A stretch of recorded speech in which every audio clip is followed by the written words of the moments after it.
Former Vanderpump Rules star Rachel Leviss and her new man, Matthew Dunn, are already over. The duo have called it quits after just 2 months together, but what caused it to end so quickly? More so, who ended the romance? Keep reading for more details. The only men that Vanderpump Rules fans have known Rachel Leviss with are DJ James Kennedy and Tom Sandoval. She was with James from season 5 through 9 when the two got engaged. They ended that right before the reunion, and then she was living her best single life. That meant dating SUR manager Peter Madrigal and RHOBA star Garcelle Beauvais' son, Oliver, who may or may not have still been married. She also kissed Tom Schwartz, but all along, she was having a months-long affair with Tom Sandoval. He was her best friend, Ariana Madix's boyfriend of nearly a decade. This was a huge scandal, aka Scandoval, so Rachel opted to check herself into a mental health facility, though she was still in communication with Sandoval. After leaving, she opted not to return to the series and focus on herself and starting a podcast, Rachel Goes Rogue. She speaks a lot about her time on Vanderpump and her interactions with the cast, despite wanting to stay under the radar. Then, a short time ago, Rachel began dating single father Matthew Dunn. He seemed to be the polar opposite of her past flings, but now it appears to be over.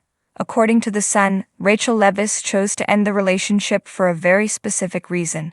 It seems that she did not like how Matthew was showing off their romance on his social media. He had made a snap of the two of them his profile picture. Yet, the moment that the news broke they were together, he quickly changed it back to a selfie. She opened up about the demise on the June 28th episode of her podcast. He told me one thing and his actions were different. I asked him not to post on social media because it was too soon in the relationship. We were dating for a month. After everything being so public for Rachel Leviss, it makes sense why she wanted Matthew Dunn to keep things low-key, especially until they figured out if things were going to work, knowing that the press was going to jump on the story. After they attended Stagecoach, Matthew took it upon himself to change his profile picture to one of them. The media caught wind of that, and it was just this whole thing. I had to end it. It was hard. It was sad because we had a good connection, good conversation, and he was emotionally stable and emotionally intelligent. Rachel had to understand that she was a part of a very successful show. Though she opted out of season 11, she did not go into hiding, but rather gave a controversial interview to Bethany Frankel. Then she started her own podcast, so she has not been under the radar. Still, Rachel went on to add, "Obviously those are standard things, but those were new things for me to experience.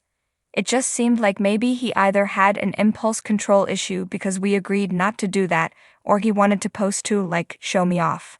Hopefully the next person she meets will be much more understanding of her needs and wants.